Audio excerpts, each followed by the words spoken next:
ऊपर कीजिए। समझ में आता है ना कन्नड़ा? थोड़ा भी नहीं। मैं कन्नड़ा में ही बात करूंगा, मैं ज्यादा ट्राई करूंगा। ಮೊದಲನೇದಾಗಿ ನಾನು ಫೌಂಡರ್ ಅಲಿಯನ್ಸ್ ಯೂನಿವರ್ಸಿಟಿಗೆ ಧನ್ಯವಾದ ಹೇಳ್ತೀನಿ. ನನಗೆ ಇಂಥ ಒಂದು ಸುವರ್ಣ ಅವಕಾಶ, ನಾವು ಯಾವ ದೇವರು ನಮಗೆ ಪೂಜೆ ಮಾಡ್ತಾ ಪ್ರಾರ್ಥನೆ ಮಾಡ್ತಾ ಬಂದಿದ್ವಿ, ಬಾಬಾ ಸಾಹೇಬ್ ಅಂಬೇಡ್ಕರ್ ಅವ್ರ ಬಗ್ಗೆನೇ ಮಾತಾಡೋದಕ್ಕೆ ಮೊದಲನೇ ಬಾರಿಗೆ ಈ ಯೂನಿವರ್ಸಿಟಿನಲ್ಲಿ ನನ್ನನ್ನು ಆಹ್ವಾನಿಸಲಿಕ್ಕೆ ಈ ಆಡಳಿತ ಮಂಡಳಿಗೆ ಧನ್ಯವಾದ ಅರ್ಪಿಸ್ತೀನಿ.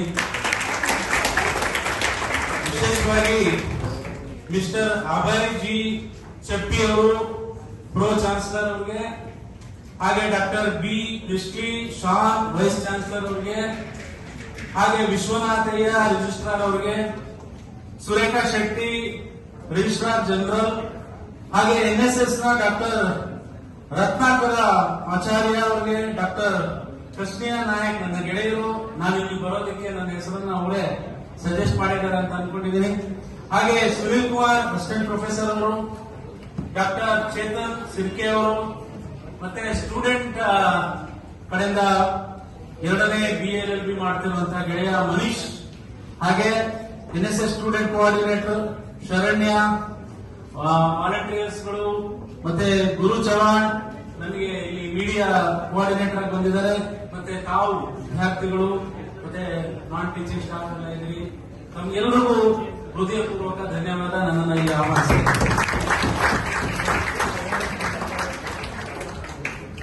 ಯಾವಾಗ್ಲೂ ಶ್ರೇಷ್ಠ ವ್ಯಕ್ತಿಗಳು, ಮಹಾನ್ ವ್ಯಕ್ತಿಗಳು ಅಂತ ಅನ್ಸ್ಕೊಂಡವರು ತನ್ನ ಕುಟುಂಬಕ್ಕೆ, ತನ್ನ ಪರಿವಾರಕ್ಕೆ ಒಳ್ಳೆಯ ಆರ್ಥಿಕತೆಯನ್ನ, ಸ್ಥಾನಮಾನವನ್ನು ಪಡ್ಕೊಳ್ತಾರೆ. ಆದ್ರೆ ಅತ್ಯಂತ ಶ್ರೇಷ್ಠ ವ್ಯಕ್ತಿಗಳು ತಮಗಿಂತ ಇತರರ ಸುಖದಲ್ಲಿ ತಮ್ಮ ಸುಖವನ್ನು ಕಾಣುವಂತವರು ಇದ್ದಾರೆ. ಇದನ್ನ ನಾವೆಲ್ಲ ತುಂಬಾ ಹಂತಗಳಲ್ಲಿ ನೋಡಿದೀವಿ. ನಾನು ಬಹಳ ಮುಖ್ಯವಾಗಿ ಒಂದು ಮಾತನ್ನು ಇಲ್ಲಿ ಹೇಳಬೇಕು, ನಾನು ಪ್ರತಿಮೆಗಳಲ್ಲಿ ಅಲ್ಲ, ಪುಸ್ತಕದಲ್ಲಿ ಸಿಗುತ್ತೇನೆ. ಇದು ನಿಮಗೆ ವಿದ್ಯಾರ್ಥಿಗಳಿಗೆ ಬಹಳ ಪ್ರಮುಖವಾಗಿ ಹೇಳಬೇಕಾಗಿರೋ ಮಾತನ್ನ ಬಾಬಾ ಸಾಹೇಬರು ಹೇಳಿದ್ದಾರೆ ಅನ್ನೋದನ್ನ ನಾವು ಇಲ್ಲಿ ಮನವರಿಕೆ ಮಾಡ್ಕೋಬೇಕು. ಡಾಕ್ಟರ್ ಬಾಬಾ ಸಾಹೇಬ್ ಅವರ 136ನೇ ಜಯಂತಿಯನ್ನ ಇಲ್ಲಿ ಆಚರಿಸ್ತಾ ಇದ್ದೀವಿ. ನನ್ನ ಬಾಲ್ಯ ಹೇಳೋದಾದ್ರೆ, ನಮ್ಮಪ್ಪ ಬೇರೆಯವರ ಮನೆಯಲ್ಲಿ 50 ವರ್ಷ ಕೂಲಿ ಕೆಲಸ, ಅಂದ್ರೆ ನಮ್ಮಲ್ಲಿ ಜೀತ ಅಂತೀವಿ, ಬಾಂಡೆಡ್ ಲೇಬರ್ ತರ ಕೆಲಸ ಮಾಡಿದ್ರು. ಅವರ ನಂತರ ಅವ್ರ ತಾತ, ಅಂದ್ರೆ ನಮ್ಮ ಫಾದರ್ ಹತ್ರ 60 ಎಕರ್ ಜಮೀನ್ ಇತ್ತಂತೆ. ಆದ್ರೆ ಅದನ್ನ ಬೇರೆ ಮೇಲ್ವರ್ಗದವರು ಅದನ್ನೆಲ್ಲ ಇವ್ರ ವೀಕ್ನೆಸ್ ಅನ್ನ ನೋಡಿ ಕಸಿದ್ಕೊಂಡ ಮೇಲೆ ನಮ್ಮಪ್ಪ ಜೀತಕ್ಕೆ ಹೋಗಿದ್ರು. ಆ ನಂತರದಲ್ಲಿ ನಾನು ಕೂಡ ದನ ಮೇಯಿಸ್ಕೊಂಡು ಹಳ್ಳಿ ಕೂಲಿ ಮಾಡ್ಕೊಂಡಿದ್ದವನು. ಇದ್ದಕ್ಕಿದ್ದ ಹಾಗೆ ಇವತ್ತು ನಿಮ್ ಮುಂದೆ ಬಂದು 10 ಡಿಗ್ರಿ ತಗೊಂಡು, ಗೋಲ್ಡ್ ಮೆಡಲ್, 4ನೇ ರ್ಯಾಂಕ್, ಚಿನ್ನದ ಪದಕಗಳು ತಗೊಂಡು ಅಕಾಡೆಮಿ ಚೇರ್ಮನ್ ಆಗಿ ಗವರ್ಮೆಂಟ್ ಅಲ್ಲಿ ಇವತ್ತು ಬಂದು ಇಲ್ಲಿ ಬಾಬಾ ಸಾಹೇಬ್ ಬಗ್ಗೆ ಮಾತಾಡ್ತೀನಿ ಅಂದ್ರೆ ನೀವು ಆಲೋಚನೆ ಮಾಡಿ ಯಾರಿಂದ ಸಾಧ್ಯ ಆಯ್ತು ಅಂತ. ನನ್ನ ಹಾಗೇನೆ ಸುಮಾರು ವರ್ಷಗಳ ಹಿಂದೆ ದಲಿತರು ಅಂದ್ರೆ ಕುತ್ತಿಗೆನಲ್ಲಿ ಮಡಕೆ ಕಟ್ಕೊಂಡು ಹಿಂದ್ಗಡೆ ನಮ್ಮಲ್ಲಿ ಪರ್ಕೆ ಬರಲು ಅಂತೆಲ್ಲ ಹೇಳ್ತೀವಿ, ಗ್ರೂಮ್ ಅಂತ ಏನ್ ಹೇಳ್ತೀವಲ್ಲ, ಅದನ್ನ ಕಟ್ಕೊಂಡು ಓಡಾಡ್ಬೇಕಾಗಿತ್ತು. ಕರ ಅಂದ್ರೆ ಗ್ಲೌಸ್ ಅನ್ನ ತೊಡದೆ ಹೆಣ್ಮಕ್ಳು ಬರೀ ಮೈಲಿ ಓಡಾಡಬೇಕಾಗಿತ್ತು, ಟ್ಯಾಕ್ಸ್ ಅನ್ನ ಅವಾಯ್ಡ್ ಮಾಡೋದಕ್ಕೆ. ಅಂತ ಪರಿಸ್ಥಿತಿ ಇದ್ದಂತ ಕಾಲದಲ್ಲಿ ಒಬ್ಬ ಬಾಲಕ ಸ್ಕೂಲ್ಗೆ ಹೋಗ್ಬೇಕು ಅಂತ ಹೇಳಿ ಇಷ್ಟಪಡ್ತಾನೆ. ಅವರಪ್ಪ ಸಣ್ಣ ಹುದ್ದೆಯಲ್ಲಿ ಇರ್ತಾರೆ, ಸ್ಕೂಲ್ ಕಳಿಸ್ತಾರೆ. ಜಾತಿಯ ವ್ಯವಸ್ಥೆ, ಅಸ್ಪೃಶ್ಯತೆ, ಅನ್ಟಚಬಿಲಿಟಿ ಕಾರಣಕ್ಕೆ ಅವರನ್ನ ಸ್ಕೂಲಲ್ಲಿ ಕುರ್ಚಿ ಮೇಲೆ ಕೂರಿಸೋದಿಲ್ಲ. ಈಗ ನೀವೆಲ್ಲ ಕುರ್ಚಿ ಮೇಲೆ ಕೂತಿದ್ರಲ್ಲ, ಇಲ್ಲಿ ಮೂಲೆಯಲ್ಲಿ ನಿನ್ನ ಮನೆಯಿಂದ ಗೋಣಿ ಚೀಲ, ಗಂದಿ ಬ್ಯಾಗ್ ತಗೊಂಡ್ಬಂದು ಕೂತ್ಕೋ ಅಂತ ಹೇಳ್ತಾರೆ. ಅಲ್ಲಿ ಮೂಲೆಯಲ್ಲಿ ಕೂರಿಸ್ತಾರೆ. ನೀವೆಲ್ಲ ಕುಡಿಯೋದಕ್ಕೆ ಮಡಿಕೆ ನೀರು ಸಿಗುತ್ತೆ, ಆದ್ರೆ ಆ ಮಗುಗೆ ಮಡಿಕೆ ನೀರು ಸಿಗೋದಿಲ್ಲ. ಜವಾನ ಅಂತ ಹೇಳ್ತೀವಿ ನಮ್ಮಲ್ಲಿ, ಚಪರಾಸಿ ಅಂತ ಹೇಳಿ, ಆ ಜವಾನ ಮಾತ್ರ ಮೇಲ್ಗಡೆಯಿಂದ ಈ ತರ ನೀರು ಕುಡಿಸ್ಬೇಕಾಗಿತ್ತು. ಆ ಜವಾನ ಏನಾದ್ರೂ ಸ್ಕೂಲ್ ರಜಾ ಹಾಕಿದ ದಿನ ಆ ಮಗುಗೆ ಕುಡಿಯೋದಕ್ಕೆ ನೀರಿರಲಿಲ್ಲ.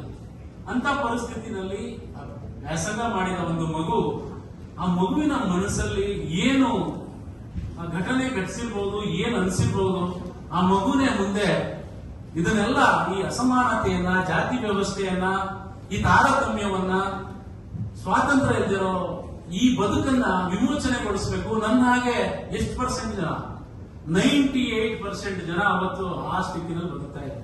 ಬಹುತೇಕ ನಾವೆಲ್ಲರೂ ಆ ಸ್ಥಿತಿನಲ್ಲಿ ಇದ್ದೇವೆ. ನಮ್ಗೆ ಎಜುಕೇಶನ್ ಇರಲಿಲ್ಲ. ಯಾರಾದ್ರೂ ಎಜುಕೇಶನ್ ಅನ್ನ ಮಾಡೋ ಬಂದ್ರೆ ಅಥವಾ ಪಾಠವನ್ನ ಕೇಳಿದ್ರೆ ಸೀಸಾ ಅಂದ್ರೆ ನಮ್ಮಲ್ಲಿ ಸೀಸಾ ಅಂತ ಕರಗಿಸಿ ಕಿವಿಲೇ ಬಿಡ್ತಾ ಇದ್ರು ಪ್ರಾಕ್ಟಿಕಲ್ ಆಗಿ. ಆಮೇಲೆ ಅವರ ಉಚ್ಚಾರ ಮಾಡಿದ ನಾಲ್ಗೆಯನ್ನ ಕತ್ತರಿಸ್ತಾ ಇದ್ರು. ವೇದಗಳನ್ನ ಯಾರಾದ್ರೂ ಓದಿದ್ರೆ, ಪಠನ ಮಾಡಿದ್ರೆ ನಾಲ್ಗೆಯನ್ನ ಕತ್ತರಿಸುವಂತ ವ್ಯವಸ್ಥೆಯಲ್ಲಿ ನಾವು ಬದುಕ್ತಾ ಇದ್ವಿ. ಆಗ ಹುಟ್ಟುಕೊಂಡ ಆ ವ್ಯಕ್ತಿ, ನಮ್ಮೆಲ್ಲರ ದೇವರು, ಅವರೇ ಡಾಕ್ಟರ್ ಬಾಬಾ ಸಾಹೇಬ್ ಅಂಬೇಡ್ಕರ್.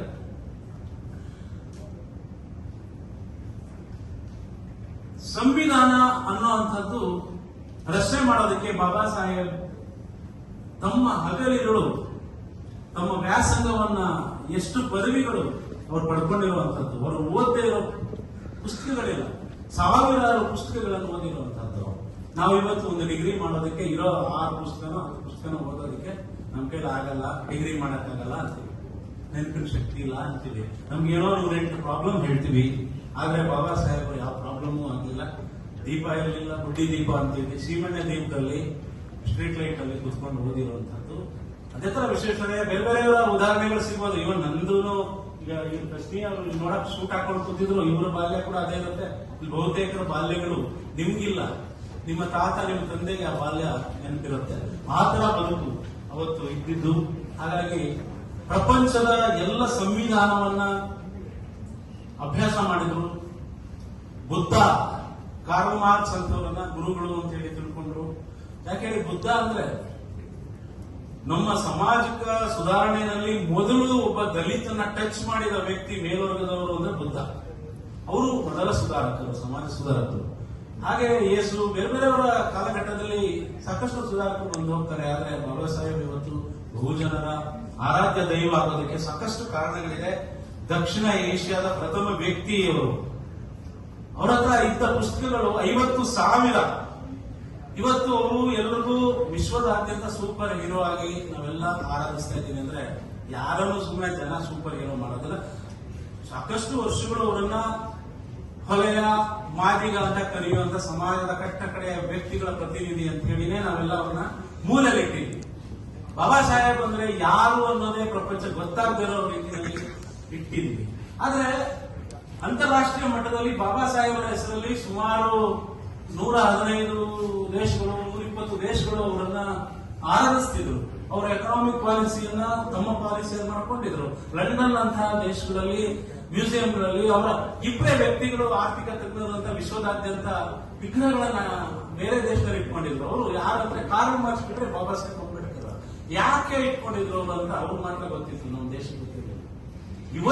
ಇವತ್ತಿನ ಪರಿಸ್ಥಿತಿನಲ್ಲಿ, ಇವತ್ತು ಅಲಿಯನ್ಸ್ ಯೂನಿವರ್ಸಿಟಿನಲ್ಲಿ ಬಾಬಾ ಸಾಹೇಬ್ ಬಗ್ಗೆ ಒಂದು ಜಯಂತಿ ಮಾಡ್ತಾ ಇದ್ದಾರೆ ಅಂದ್ರೆ ಇವತ್ತು ಬಹುತೇಕ ಬಾಬಾ ಸಾಹೇಬ್ ಅಂಬೇಡ್ಕರ್ ಎಲ್ರಿಗೂ ರೀಚ್ ಆಗಿದ್ದಾರೆ. ಅವರ ಸಾಮಾಜಿಕ ಕೊಡುಗೆ ಏನು ಅಂತ ಎಲ್ರಿಗೂ ಈಗೀಗ ಗೊತ್ತಾಗ್ತಾ ಇದೆ. ಅವರ ಆಲೋಚನಾ ಕ್ರಮ ಏನು, ಯಾವ ಪ್ರಪಂಚದ ಶ್ರೇಷ್ಠ ಜ್ಞಾನಿಗಳಲ್ಲಿ ಒಬ್ರು ಅನ್ನೋದು ಇವತ್ತು ನಮ್ಗೆ ದೇಶಕ್ಕೆ ಗೊತ್ತಾಗ್ತದೆ, ಪ್ರಪಂಚಕ್ಕೆ ಗೊತ್ತಿತ್ತು. ಮಹಾತ್ಮ ಗಾಂಧೀಜಿಯವರು ಸ್ವಾತಂತ್ರ್ಯ ಪೂರ್ವದಲ್ಲಿ ಹೇಳಿದ ಕೆಲವು ಮಾತುಗಳು ನಮ್ಮ ದೇಶಕ್ಕೆ ಅರ್ಥ ಆಗಿಲ್ಲ, ಆದ್ರೆ ವಿದೇಶಗಳಲ್ಲಿ ಅರ್ಥ ಆಗ್ತಿದೆ. ಯಾಕಂದ್ರೆ ಗಾಂಧೀಜಿ ಏನ್ ಹೇಳಿದ್ರು, ನಮ್ಗೆ 2 ತರ ಅಥವಾ 3 ತರ ಶಾಲೆ ಬೇಕು. ಒಂದು ಪಾಠಶಾಲೆ. ಏನ್ ಕೊಡುತ್ತೆ ಪಾಠಶಾಲೆ? ಇದು ಪಾಠಶಾಲೆ ನೀವು ಕಲಿತಿರೋದು. ಏನ್ ಕೊಡುತ್ತೆ? ಮೆಕಾಲೆ ಕೊಟ್ಟಿರುವಂತ ಎಜುಕೇಶನ್ ಸಿಸ್ಟಮ್ ಜ್ಞಾನ ಕೊಡ್ತಾರಲ್ವಾ. ಅದೇ ಗಾಂಧಿ ಜ್ಞಾನ ಬಂದ್ರೆ ಸಾಕಾಗಲ್ಲ. ಈಗ ನಿಮಗೆ ಅಡಿಗೆ ಮಾಡೋ ಜ್ಞಾನ, ಥಿಯರಿ ಓದಿದ್ರೆ ಅಡಿಗೆ ಮಾಡಕ್ ಆಗೋದಿಲ್ಲ, ಇಂಜಿನಿಯರಿಂಗ್ ಥಿಯರಿ ಓದ್ಕೊಂಡ್ರೆ ಪ್ರಾಕ್ಟಿಕಲ್ ಮಾಡಕ್ ಆಗೋದಿಲ್ಲ, ಬಿಲ್ಡಿಂಗ್ ಕಟ್ಟಕ್ ಆಗೋದಿಲ್ಲ ಅಂತ ಹೇಳಿ ಅದಕ್ಕೆ ಅವರು ಪಠ್ಯೇತರ ಚಟುವಟಿಕೆಗಳಲ್ಲಿ ನಮ್ಮ ದೇಶದ ವಿದ್ಯಾರ್ಥಿಗಳು ಭಾಗವಹಿಸಬೇಕು. ಅದರಲ್ಲಿ ಸಂಗೀತ ಇರ್ಬೋದು, ನಾಟಕ ಇರ್ಬೋದು, ಈಗ ಮಾಡಿದ್ರಲ್ಲ ಆಶುಭಾಷಣ ಸ್ಪರ್ಧೆ, ಸಾಹಿತ್ಯದ್ದು, ಕ್ರೀಡೆಯದು, ಸಂಗೀತದ್ದು ಎಲ್ಲ ಪಠ್ಯೇತರ ಚಟುವಟಿಕೆಗಳನ್ನ ಯಾವ ಎಜುಕೇಶನ್ ಸೊಸೈಟಿಗಳು, ಯೂನಿವರ್ಸಿಟಿಗಳು ಇಟ್ಕೊಳ್ತಾವೆ, ಅಲ್ಲಿನ ಮಕ್ಕಳು ಹೆಚ್ಚು ಕ್ರಿಯಾಶೀಲವಾಗಿರ್ತಾರೆ, ಜ್ಞಾನಿಗಳಾಗ್ತಾರೆ, ಎಕ್ಸಾಮ್ ನಲ್ಲಿ ಟಾಪರ್ಗಳಾಗ್ತಾರೆ ಅಂತ ನಾನು ಹೇಳ್ತಾ ಇಲ್ಲ. ಅದು ಲಿಂಡಾ ವಿಲಿಯಮ್ಸ್ ಅಂತ ಅಮೆರಿಕದಲ್ಲಿ ರಿಸರ್ಚ್ ಮಾಡಿದ್ದಾರೆ. ಈ ತರ ಪಠ್ಯೇತರ ಚಟುವಟಿಕೆ ನಡೆಯುವಂತ ಕಡೆ ಮಕ್ಕಳು ಹೆಚ್ಚು ಪ್ರತಿಭಾವಂತರಾಗ್ತಾರೆ. ಇವತ್ತು ಕೂಡ ನೀವು ಮಾಡಿರೋದು ಪಠ್ಯೇತರ ಚಟುವಟಿಕೆಗಳು. ಬಾಬಾ ಸಾಹೇಬ್ ಬಗ್ಗೆ ಉಪನ್ಯಾಸ ಒಂದೇ ಅಂತಲ್ಲ, ನೀವು ಇಲ್ಲಿ ಈಗ ಬಾಬಾ ಸಾಹೇಬ್ ಬಗ್ಗೆ ಎಸ್ಸೆ ರೈಟಿಂಗ್ ಅಂದ್ರೆ ಅವರೊಂದಷ್ಟು ರಿಸರ್ಚ್ ಮಾಡ್ತಾರೆ, ಸಂಶೋಧನೆ ಕೊಡುತ್ತಾರೆ, ಒಂದ್ ಸಣ್ಣ ಕೆಲಸ ಅದು. ಆಮೇಲೆ ಅವ್ರ ಬಗ್ಗೆ ಮಾತಾಡ್ಬೇಕು ಅಂದಾಗ ಮಾತಿನ ಧಾಟಿ ವರಸೆಗಳು ಕಲಿಬೇಕಾಗತ್ತೆ, ವಾಕ್ಪಟು ಆಗ್ಬೇಕಾಗತ್ತೆ. ಇದಕ್ಕೆಲ್ಲ ಮೂಲ ಪ್ರೇರಣೆ ಎಲ್ಲಿಂದ ಸಿಗುತ್ತೆ? ರಂಗಭೂಮಿ ಅಂತದ್ದು, ಸಾಹಿತ್ಯ ಅಂತದನ್ನ ನೀವು ಬಳಸ್ಕೋಬೇಕು ಅನ್ನುವಂಥದ್ದನ್ನ ಗಾಂಧೀಜಿ ಹೇಳ್ತಾರೆ. ಬಾಬಾ ಸಾಹೇಬ್ ಅಂಬೇಡ್ಕರ್ ಸಂವಿಧಾನ ರಚನೆ ಮಾಡಬೇಕಾದ್ರೆ ಅವರೊಂದು ಕೆಲಸ ಮಾಡ್ತಾರೆ. ವಿಶ್ವದ ಎಲ್ಲವನ್ನ, ಸಾಹಿತ್ಯವನ್ನು ಓದ್ತಾರೆ, ರಂಗಭೂಮಿ ಎಲ್ಲ ನೋಡ್ತಾರೆ. ಮೂಲಭೂತ ಹಕ್ಕುಗಳು ಅವರಿಗೆ ಒಂದ್ ಕಡೆ ಸಿಗುತ್ತೆ. ಎಲ್ಲಿ ಸಿಗುತ್ತೆ? ಸಾಫೋಕ್ಲಿಸ್ ಗ್ರೀಕ್ ಅಲ್ಲಿ ನಾಟಕ ಮಾಡ್ತಿರ್ತಾನೆ, ಅವನ ನಾಟಕದಲ್ಲಿ ಈ ಮೂಲಭೂತ ಹಕ್ಕುಗಳನ್ನ ದಾಖಲಿಸಿರ್ತಾನೆ. ಅಲ್ಲಿಂದ ಅವರು ಅದನ್ನ ಎತ್ಕೊಳ್ತಾರೆ. ಅಂದ್ರೆ ನೋಡಿ, ಬಾಬಾ ಸಾಹೇಬರ ಡೀಪ್ ಸ್ಟಡಿ ಅನ್ನೋದು ಎಲ್ಲೆಲ್ಲಿರುತ್ತೆ, ರಿಸರ್ಚ್ ಅನ್ನೋದು ಎಲ್ಲೆಲ್ಲಿರುತ್ತೆ, ಸಂಶೋಧನೆ ಅನ್ನೋದು ಎಲ್ಲೆಲ್ಲಿರುತ್ತೆ ಅಂದ್ರೆ ಈ ಸಣ್ಣ ಒಂದು ಎಕ್ಸಾಂಪಲ್ ಅಲ್ಲಿ ತಿಳ್ಕೋಬಹುದು. ಅಂದ್ರೆ ಇಲ್ಲಿ ನಾನು ಹೇಳಕ್ ಏನ್ ಇಷ್ಟಪಡ್ತೀನಿ ಅಂದ್ರೆ, ಯಾರು ಸಾಹಿತ್ಯದಲ್ಲಿ ಇರ್ತಾರೆ, ರಂಗಭೂಮಿ ಚಟುವಟಿಕೆಯಲ್ಲಿ ಇರ್ತಾರೆ, ಸಂಗೀತದಲ್ಲಿ ಇರ್ತಾರೆ, ಪಠ್ಯದ ಜೊತೆಗೆ ಇವೆಲ್ಲವನ್ನು ಒಳಗೊಳಿಸುವಂತವರು ಹೆಚ್ಚು ಕ್ರಿಯಾಶೀಲವಾಗಿರ್ತಾರೆ, ಆತ್ಮಸ್ಥೈರ್ಯ ಹೆಚ್ಚಿರುತ್ತೆ, ಬೇರೆ ಬೇರೆ ಇದನ್ನ ಕಲಿತಾರೆ, ಏಕಕಾಲದಲ್ಲಿ 10 ಕೆಲಸ ಮಾಡುವಂತ ಜ್ಞಾನ ಬರುತ್ತೆ, ಹೆಚ್ಚಾಗಿ ಧೈರ್ಯ ಬರುತ್ತೆ, ನಾನು ಏನ್ ಬೇಕಾದ್ರೂ ಸಾಧಿಸಬಲ್ಲೆ ಅನ್ನುವಂತ ಮನಸ್ಥಿತಿ, ವ್ಯಕ್ತಿತ್ವ ವಿಕಾಸ ಆಗುತ್ತೆ. ಅದಕ್ಕಾಗಿ ಇವೆಲ್ಲ ಬೇಕು ಅನ್ನುವಂಥದ್ದನ್ನ ಅವರು ಹೇಳ್ತಾರೆ. ಹಾಗೆ ನಿಮ್ಗೆ ನೆನಪಿನ ಶಕ್ತಿ, ಭಾಷೆಯ ಉಚ್ಚಾರ ಎಲ್ಲವನ್ನ ಆತರ ಚಟುವಟಿಕೆಗಳು ಕೊಡ್ತವೆ. ಬಾಬಾ ಸಾಹೇಬರು ಅದನ್ನೆಲ್ಲ ಆ ಕಾಲಕ್ಕೆ ತಮ್ಮ ಸಂವಿಧಾನದಲ್ಲಿ ತರೋದಕ್ಕೆ ಪ್ರಯತ್ನ ಮಾಡಿರೋದಿದೆಯಲ್ಲ, ಅದನ್ನ ನಾನು ಬಹಳ ಮೆಚ್ಚಿಕೊಳ್ತೀನಿ. ಮಾನವ ಕುಲದ ಪ್ರಥಮ ಸಾಮಾಜಿಕ ಸುಧಾರಕ ಗೌತಮ ಬುದ್ಧನ ಒಂದು ಪ್ರಸಂಗ ಬರುತ್ತೆ. ಅವನು ಕಾಲಘಟ್ಟದಲ್ಲಿ ಒಬ್ಬ ರಾಕ್ಷಸಂತರ 100 ಜನರ ಹೆಬ್ಬೆರಳುಗಳನ್ನ ಕತ್ತರಿಸಿ ಮಾಲೆ ಮಾಡ್ಕೋಬೇಕು ಅನ್ನೋಂತ ಶಬ್ದ ಮಾಡಿರ್ತಾನೆ ಅವನು, ಅಂಗುಲಿಮಾಲ ಅನ್ನುವಂಥವನು. ಅವನು ಎಲ್ಲರ ಹೆಬ್ಬೆರಳ ಕಟ್ ಮಾಡ್ತಾನೆ. 99 ಜನ 100ನೇ ಒಂದಾಗಿ ಹುಡುಕಾಡ್ತಿದ್ದಾಗ ಗೌತಮ ಬುದ್ಧ ಕಂಪ್ಲೇಂಟ್ ಬರುತ್ತೆ. ಆಗ ಅವರು, ನಾನೇ ಹೋಗ್ತೀನಿ ನಿಮಗಾಗಿ, ನೋಡ್ಕೊಳ್ತೀನಿ ಅಂತ ಹೇಳಿ ಹೋಗ್ತಾರೆ. ಆಮೇಲೆ ಏನ್ ನಡೀತು ಅನ್ನೋದನ್ನ ಒಂದು ಡೈಲಾಗ್ ರೂಪದಲ್ಲಿ ನಿಮ್ಗೆ ಹೇಳಕ್ ಇಷ್ಟಪಡ್ತೀನಿ. ಇದನ್ನ ಯಾಕೆ ಹೇಳ್ತೀನಿ ಅಂದ್ರೆ, ನಾನು ಆಗ್ಲೇ ಹೇಳಿದೆ, ನೀವು ವಿದ್ಯಾರ್ಥಿಗಳು ಬರೀ ಸಿಲೆಬಸ್ ಓದೋದ್ರಿಂದ, ಮೆಕ್ಕಾಲೆ ಮಾಡಿರುವಂತದ್ದು 4 ಗೋಡೆ ಮಧ್ಯೆ 1 ಗಂಟೆ ಪಾಠ ಮಾಡಿದ್ರೆ 3/4 ಗಂಟೆಗೆ ಬೋರ್ ಆಗುತ್ತೆ, ನಿದ್ದೆ ಬರುತ್ತೆ ನಿಮ್ಗೆ ಅನ್ನುವಂಥದ್ದನ್ನ ಬ್ರೇಕ್ ಮಾಡೋದಕ್ಕೆ ಬೇಕಾದಷ್ಟು ಚಟುವಟಿಕೆಗಳು ಇವತ್ತು ಜಾಯ್ಪುರ್ ಲರ್ನಿಂಗ್ ಅನ್ನೋ ಹೆಸರಲ್ಲಿ ಬೇಕಾದಷ್ಟು ಬಂದಿದೆ. ಹಾಗಾಗಿ ಗೌತಮ ಬುದ್ಧನ ಡೈಲಾಗ್ ಒಂದಿದೆ, ನಿಮ್ಗೆ ಹೇಳ್ತೀನಿ ನೋಡಿ. ಅವನು ಹೇಳ್ತಾನೆ, ಬುದ್ಧ ಬರ್ತಿರ್ತಾನೆ, ರಾಕ್ಷಸನ ಅಟ್ಟಹಾಸ ನಡೀತಾ ಇರುತ್ತೆ. ನಾನಂತೆ ಚಕ್ರವರ್ತಿ, ಇವ ಲೋಕ ಸಾರ್ವಭೌಮ, ನರರಿಗೆಯು ಮಣಿಯುವುದು ರಾಜರಿಗೆ. ರಾಜರು ನಾ ಬರುವ ಶುಭವಾರ್ತೆಯನ್ನು ಕೇಳಿ ನಡುನಡುಗಿ ಕಪ್ಪ ಕಾಣಿಕೆಗಳನ್ನು ಹಿಡಿದು ಕೈ ಬೆರಳುಗಳನ್ನು ಮರೆಸಿ ನಿತ್ಯ ಭೋಜನ ಉಳಿದು ಮೃತ್ಯು ಸೂಕ್ತವ ಪಠಿಸಿ ತೆರೆದ ಕಣ್ ತೆರೆದಂತೆ ಅಲೆಸತ್ತು ನಿಲ್ಲುವರು.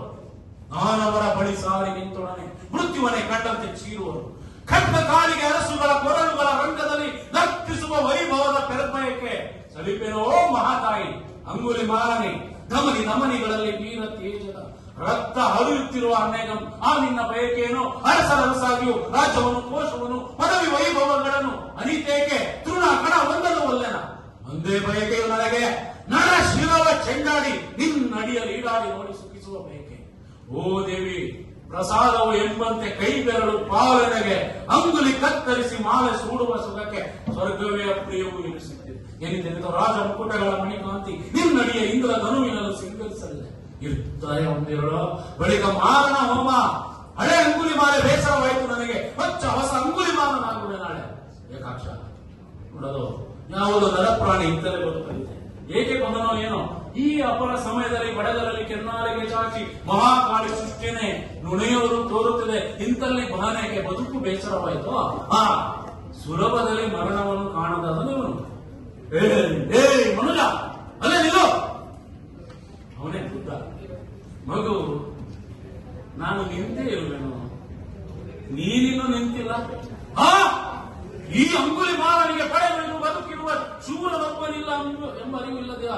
ಓ ಪುಣ್ಯ, ಸಾಯ ಶಿಕ್ಷೆಯೋ ನಿನಗೆ ಅಂತಾನೆ. ಅಂದ್ರೆ ಇದೊಂದು ನಾಟಕದ ರೂಪ ನಡೀತು ಅಂತ ನೋಡಿ. ಇಲ್ಲಿ ನಾನು ಸುಮಾರು ಒಂದು 3 ಪೇಜ್ ಡೈಲಾಗ್ ಹೇಳಿದೆ.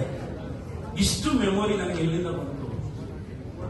ಪಾಠ ಕೇಳುವಾಗ ನಿಮಗೆ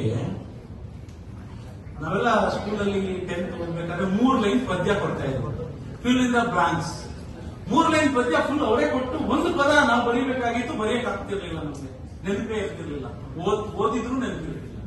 ಆದ್ರೆ ರಂಗಭೂಮಿಗಿರೋ ತಾಕತ್ತು ಈ ತರ ನೀವು 65 ಪುಟದ ಕಾವ್ಯ ನಾಟಕ ಮಾಡಿದ್ದೆ ನಾನು, best actor all India university. ಅಂದ್ರೆ ಸ್ಟೂಡೆಂಟ್ಗಳಿಗೆ ಯಾಕೆ ಇಷ್ಟೊಂದು ಕಲಿಯಕ್ಕಾಗಲ್ಲ, ಒಂದು ಪಾಠನ ಮೆಮೊರಿಯನ್ನು ಇಟ್ಕೊಳಕ್ಕಾಗಲ್ಲ? ಸಾಧ್ಯ ಇದೆ. ಅದಕ್ಕೆ ಎಕ್ಸ್ಟ್ರಾ ಕರಿಕ್ಯುಲರ್ ಆಕ್ಟಿವಿಟೀಸ್ ನಡೀಬೇಕು ಯೂನಿವರ್ಸಿಟಿಗಳಲ್ಲಿ. ಇದೊಂದು ಎಕ್ಸಾಂಪಲ್ ಹೇಳಿದೆ ನಿಮಗೆ. ಹಾಗಾಗಿ ಬಾಬಾ ಸಾಹೇಬರು, ಗಾಂಧಿ, ಅವರೆಲ್ಲ ಹಿಂದೆ ನಮ್ಗೆಲ್ಲ ಕೊಟ್ಟಿದ್ದಾರೆ. ಆದ್ರೆ ನಮ್ಮ ಎಜುಕೇಶನ್ ಸಿಸ್ಟಮ್ ಅದನ್ನು ಬಳಸ್ಕೊಂಡಿಲ್ಲ. ಇವತ್ತು ಥಿಯೇಟರ್ ಟೆಕ್ಸ್ಟ್ ಆಗಬೇಕು ಅಂತ ನಾವೆಲ್ಲ ಬರ್ಕೊಳ್ತೀವಿ. ನಮ್ಮ ಟೀಚರ್ಸ್ ಅಪಾಯಿಂಟ್ಮೆಂಟ್ ಮಾಡಿಸಿದ್ವಿ, ಕಸ ಗುಡಿಸ್ತಾರೆ ಅವರು, ನೀವು ಗಿಡಕ್ಕೆ ನೀರು ಹಾಕ್ತಾರೆ, ನಿಮ್ಗೊಂದು ಸಿಲೆಬಸ್ ತರ ಆ ಥರದ್ದೆಲ್ಲ ಸ್ಟಡಿ ಮಾಡಬೇಕು. ಪರ್ಫಾರ್ಮಿಂಗ್ ಆರ್ಟ್ ಅಲಿಯನ್ಸ್ ಯೂನಿವರ್ಸಿಟಿಯಲ್ಲಿ ಇದೆ ಅಂದ್ರೆ ನಾನು ಎಲ್ಲ ಕಲಾವಿದರು ಅಭಿನಂದಿಸ್ತೇನೆ. ನೀವು ಗ್ರೇಟ್, ನೀವು ಬಹಳ ರೋಗದ ಕೆಲಸ ಮಾಡ್ತಾ ಇದ್ದೀರಿ. ಮಹಾತ್ಮ ಗಾಂಧೀಜಿಯವರು ಸ್ವಾತಂತ್ರ್ಯ ಪೂರ್ವದಲ್ಲಿ ಹೇಳಿದ್ದನ್ನ ಈಗಾದ್ರೂ ನಾವು ಜಾರಿಗೆ ತರ್ತಾ ಇದೀವಲ್ಲ, ಹೆಮ್ಮೆ ಪಡಬೇಕು ಅಂತ ಹೇಳಿ. ಈ ತರ ನಮ್ಮಲ್ಲಿ ಹಿರಿಯರು ಸಾಕಷ್ಟನ್ನ ಕೊಟ್ಟಿದ್ದಾರೆ.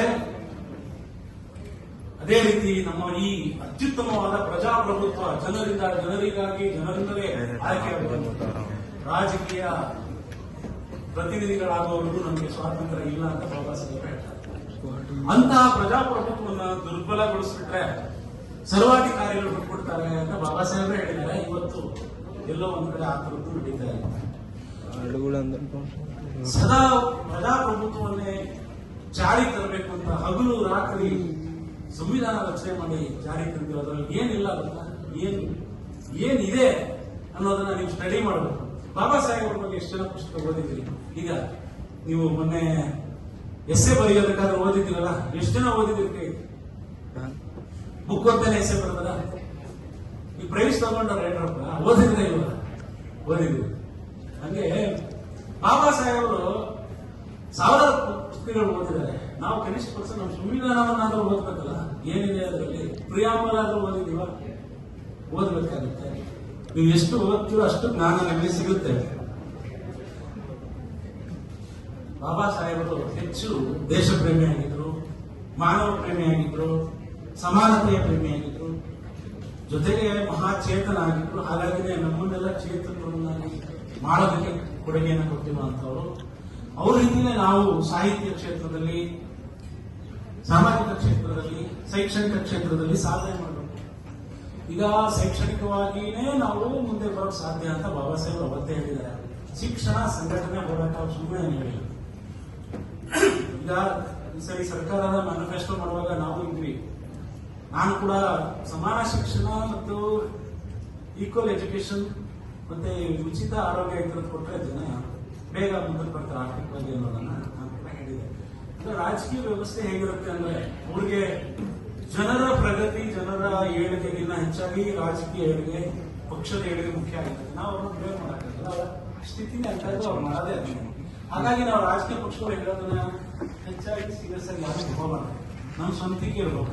ಅದಕ್ಕಾಗಿ ನೀವು ಕನಿಷ್ಠ ದಿನಕ್ಕೆ 1-2-3 ಪತ್ರಿಕೆ ಓದಬೇಕು. ಪತ್ರಿಕೆ ಬರೀ ನ್ಯೂಸ್ ಓದೋದಲ್ಲ, ಸಂಪಾದಕೀಯ ಓದಬೇಕು, ನ್ಯೂಸ್ ನೋಡಬೇಕು, ವಾಸ್ತವ ಏನು ಅಂತ ನಿಮಗೆ ಅರಿವಾಗುತ್ತೆ. ಏನ್ ನಡೀತಿದೆ ಇವತ್ತು ದೇಶದಲ್ಲಿ ಅನ್ನೋದು ಗೊತ್ತಾಗುತ್ತೆ. ಹಾಗೆ ನೋಡಿ, ಒಂದು ಕಡೆ ಸಾಮಾಜಿಕ ಹೋರಾಟ ಬಾಬಾ ಸಾಹೇಬ್ ನಡೆಸ್ತಿದಾಗ ಸಾಹಿತ್ಯದಲ್ಲೂ ಹೋರಾಟ ಶುರುವಾಗಿದೆ. ನಮ್ಮಲ್ಲಿ ಕರ್ನಾಟಕದಲ್ಲಿ ಯಾರು ಮೊದಲು ಸಾಹಿತ್ಯದಲ್ಲಿ ಹೋರಾಟ ಶುರು ಮಾಡಿದ್ರು ಹೇಳ್ತೀರಾ? ಸಾಹಿತ್ಯ ವಿದ್ಯಾರ್ಥಿಗಳಿದ್ದೀರಾ? ಕೈ ಎತ್ತಿ. ಕನ್ನಡ ಲಿಟರೇಚರ್ ಯಾರಿಲ್ಲ? ಸಾಹಿತ್ಯದಲ್ಲಿ ಹೋರಾಟ ಮಾಡಿದವರು ನಮ್ಮ ರಾಷ್ಟ್ರ ಕವಿಗಳು, ಕುವೆಂಪು ಅವರು ತಮ್ಮದೇ ಕೃತಿಗಳ ಮೂಲಕ ಅದನ್ನ ಮಾಡಿದರು. ನೋಡಿ, ಅವ್ರು ಹೇಳ್ತಾರೆ, ಬೀದಿ ಗುಡಿಸುವ ಬಡವನೆದೆಯಲ್ಲಿ ನಾನಿರುವೆ. ಕುವೆಂಪು ಅವರ ಸಾಹಿತ್ಯ ನಾಟಕದಲ್ಲಿ ಬರುತ್ತೆ, ಜಲಗಾಲಿ. ಯಾರು? ಬೀದಿ ಗುಡಿಸುವ ಬಡವನೆದೆಯಲ್ಲಿ ನಾನಿರುವೆ. ಯಾರು ಹೇಳೋದಿಲ್ಲ? ಶಿವ, ಈಶ್ವರ ಹೇಳ್ತಾರೆ. ಉಳುತ್ತಿರುವ ಒಕ್ಕಲಿನ ನೆಲೆಯಲ್ಲಿ